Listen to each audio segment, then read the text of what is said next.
Mahalo everyone and welcome to one of two Gravekeepers decks we're going to have for you here on Jolly Scarecrow's channel, featuring me, Joe. And you're me, Ollie. There.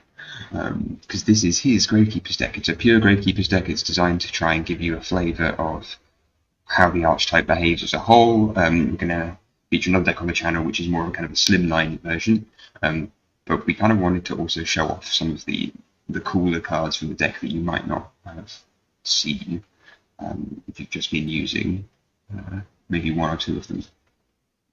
So yeah, Ollie, you really like this deck, right? Yeah, I actually really like this deck because I like to use archetype cards, and I'll try to make this deck try and use nearly all the Gravekeepers cards in the deck. Yeah, And there's some extra cards what aren't Gravekeepers, but I thought it'd be fun to add. And I really do like them.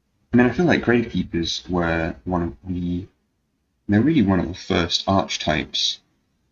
I mean, maybe you can throw in tunes in there, but in terms of something that wasn't in the original kind of anime series, they were one of the first like archetypes, and I guess set off the trend for how Yu-Gi-Oh has been now for like 15 years.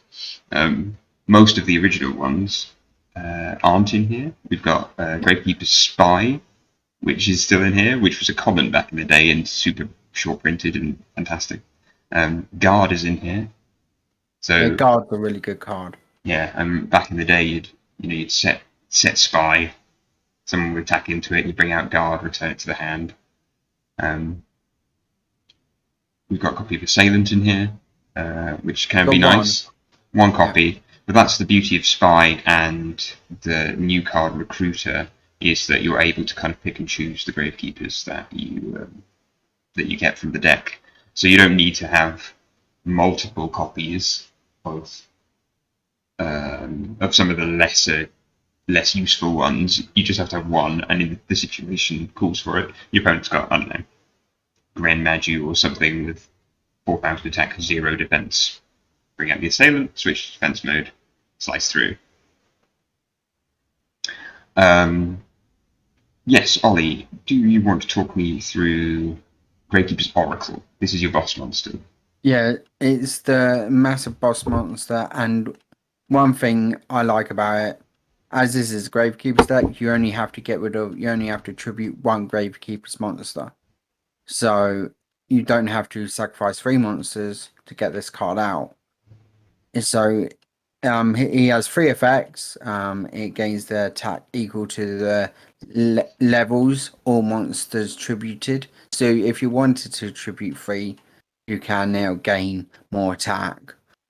But I like the 2 other effects: destroy all set monsters your opponent controls, as well as all monsters your opponent currently control lose 2,000 attack and defense. And I think that you can look at the boss monster and be like, well, it only has 2,000 attack. But then you look at the third effect, and you can summon it straight off the bat. And if your opponent's monsters immediately lose 2,000, there's not a lot that it's going to lose to. Yeah, exactly. So it's going to be hard to really to be destroyed through attacking. Exactly. My favorite card of the deck, because it features in my Zushin decks, which are my pet, my little baby, is the Gravekeeper's Shaman. It's used as part of a kind of ridiculous hand loop, and I essentially use the fact that it can negate all monster effects in the graveyard to stop Plague Spreader Zombie from working. Yeah, so it was really, really handy. And that would also stop your opponent's Plague Spreader Zombie from working, or indeed things like, I feel like I say the word Destiny Hero Malicious in every single deck video, but Destiny Hero Malicious, any kind of effect that activates in the graveyard, this can prevent. So it's actually a super card, and with only 1,500 attack, you can bring it out with the effect of Spy. So yeah, super nice. I'm actually thinking of siding this into the next Gravekeepers deck video because it's just super good. What ones haven't we gone through? Chief. Chief. Chief back in the day was one of the weaker um, Gravekeepers. Yeah. What do you like to use it for? It basically allows it just stops so we can use the graveyard. It allows me to use our graveyard with like any card on that. Pretty good. Yeah, As well I as you can think. target a Gravekeeper's monster in the graveyard and special summon it. Yeah, we aren't going to use. We aren't going to make a third Gravekeepers deck, but it will be interesting to one that specifically revolves around Chief and opening up your own graveyard while I stopping your wonder opponents. if Shaman cancels out Chief if you have both of them on the field. Well, no, so Shaman cancels out effects from in the graveyard, whereas Chiefs activates when you're in it, when you're on the field. And there So, we go. I mean, the pair of them as a combo is good. I like the lore. I like the fact that the first, you can tell it's an older card. Looks like you can only control one Chief.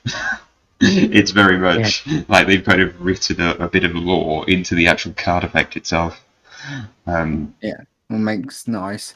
I mean, these days that would be a 4-star monster and have all sorts of other effects too. But we'll keep it with one. Spiritualist. I think we have to talk Yes. about Spiritualist. This is the main card for this deck. So, it was really. If you want to fusion summon, you use Spiritualist. Yeah. So we're not running any kind of polys or things like that. It's all No. It's all from this. So you do need to get you need the Necro Valley on the field to use it, and you need the well, you can actually use fusion monsters in your hand as well. But the interesting thing is it specifies spellcaster fusion monster. So Yeah. you don't have to just summon the Gravekeeper's fusion. It can be other spellcaster fusions, which we might be able to see down here. Quintet Magician, if you happen to have 5, just destroy all cards your opponent controls. And it can't be attributed, and it can't be destroyed by card effects. So it's even kaiju proof. it's lava golem proof, and and it's very handy. So yeah, if you do happen to get an overload of monsters, and we know this is a pure Gravekeepers, and it gets slightly less pure when we get to the extra deck. So if you wanted to go proper pure, you can take those out. But it's kind of handy to have that in your arsenal, especially because this deck doesn't have a lot of cards that are just that resistant to being destroyed. I think pretty much everything, nothing in here has inbuilt resistance. I've landed here on Gravekeeper's Headman, which isn't a card I know. Oh really? No. But it's quite nice. Lets you special summon one from the grave. One card what we did skip over is Gravekeeper's Heretic. Yes, that is this one up here. Yes. I think it looks a bit like Akura. It's unaffected by other card effects as long as Necro Valley's on the field, so it's pretty good. Yeah, it certainly can be. And gets a power up as well from Necro Valley. There are some decks that find this really difficult to cope with. It's only got 1800 attack, but actually it can be quite annoying if your deck revolves around card effects. I would look at things like Altergeist off the top of my head, where you're not actually summoning high-powered monsters, you're just kind of flinging cards, you're using card effects all the time. Altergeist find this quite hard unless they can get out the link. So good card, I think. Furthermore, we haven't gone through Recruiter yet. That's kind of, it literally does what it says. It recruits. When it's sent to the grave, you get a Gravekeepers from your deck to your hand. Yeah. So, monster spells and traps. We haven't really talked about Necro Valley. No. We haven't talked about what makes the Gravekeepers deck is their field spell. The Valley of the Tombs. And basically this card has changed its effect in terms of how it's written down so many times. I think there's 8 different iterations of Necro Valley. So they've now got the final shorthand version. You can't banish cards. You can negate any card effect that moves a card in a graveyard to a different place, and it negates any card effect that changes types or attributes in the graveyard. It was quite handy. Certainly, I mean, I don't know how often the third effect will be used, but certainly moving it to a different place, so that'll be summoning to the field from the graveyard, or returning from the grave to the hand or to the deck. And then cards can't be banished. That will affect a whole range of archetypes, and it's interesting how much this deck is really good against certain decks. It's kind of useless against others. Yeah. Right? If their deck's not involved in the graveyard at all, maybe it's like a pendulum deck that summons straight from the deck or something. But that's why I've got in the side deck is the Secret Village of Spellcasters is in the side deck. Yeah. So if I don't know, maybe your opponent's playing a very spell heavy deck. Yeah, that can work well, or the Gravekeepers spellcasters, so you'll always be able to get this off if you've got field presence. Yeah. Did you Necrophilly Throne? One of the older cards? Yeah, it was like effectively a reinforcement of the army with the normal summon effect. If you choose. Hidden Temples. This is a new addition to this deck, right? But yes, definitely a very good card. Just to stop neither player's special summoning monsters set from Gravekeepers, and it's a Gravekeepers deck, so exactly. So you're always going to get that off. Yeah. Now, my favourite card of the Gravekeepers is this one. Always only running one copy. And that's fair because it's very situational almost. You kind of need it in your first hand. But yeah, Royal Tribute. Yeah, I only having one, but in this deck. But you are running other Gravekeeper specific cards like Rite of Spirit, which is essentially a trap monster reborn. Necro Valley Temple, which essentially it tries to overcome the kind of low attack and defense of the Gravekeeper sometimes, and also allows you to recruit to Necro Valley when it's not in your field. So can be helpful. Imperial Tombs, really good counter trap if you've got some field presence. And then a couple of staples in general. Harpies Feather Duster, we've not got any spell and trap removal except for well, yeah, that's it. I think. I think that's the main spell and trap removal. A Mirror Force. And then Ollie's added in his 2 favourite cards. Scrap Scarecrow, from which the channel is named, and Waking the Dragon Shrub Serpent. Talk to me about this card. Yeah, it's a really good card, and that's why, if you've noticed, we've got the extra cards in our extra deck. What you wouldn't think we should have. That's why we've got Waking the Dragon, so we can summon Red Eyes Dark Dragoon, and the other cards. Yeah, the raid or raptor. Any card. It doesn't need to be fusion or XYZ. You can just use this. Waking. Not bad. And I guess people might be, because this is quite a defensive deck, people are going to be trying to destroy spells and traps. So if they've got like a double cyclone or something like that,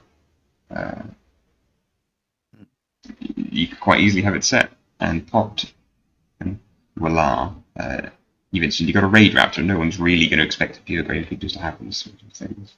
Yeah. So I think, but basically, you can put any extra card in the extra deck and use Waking or Dragon to summon it. Hmm. So We might have a deck about it coming up if I can lure the cogs of my brain into some coherent strategy.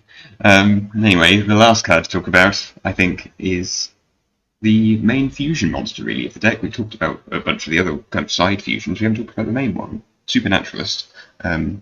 What do you like about this? Hmm? What do you like about this? One, it is the only Gravekeepers fusion. Obviously, it's not what you like. It's just it's just the only one. Yeah, it's the only one. It is a really good. It is a good card that it combines the attack, gains attack for each combined level and materials for fusion summoning, and as well as it cannot be destroyed by card effects. Was Yeah, it's a pretty super good as useful well as trait, isn't it? hmm? It's a super useful trait to Yeah. stop being destroyed by card effects, and yeah, at the end phase, if it's face up, you can get either a Gravekeepers monster or a Necro Valley, so you can really every kind of turn it remains on the field, you can recruit a card, basically nearly any card from the deck, the way this is set up. So whatever situation you think you're going to find yourself in, you can hopefully get around it. Yeah. Cool. So I think that's it. Yeah. Yeah. So if you enjoyed this video, give us a thumbs up. If you want to download the deck or have a look at the deck list, we've got it down below. Links down below if you want to check them out. Nah. But yeah, I really hope you enjoyed. Sayonara. Bye.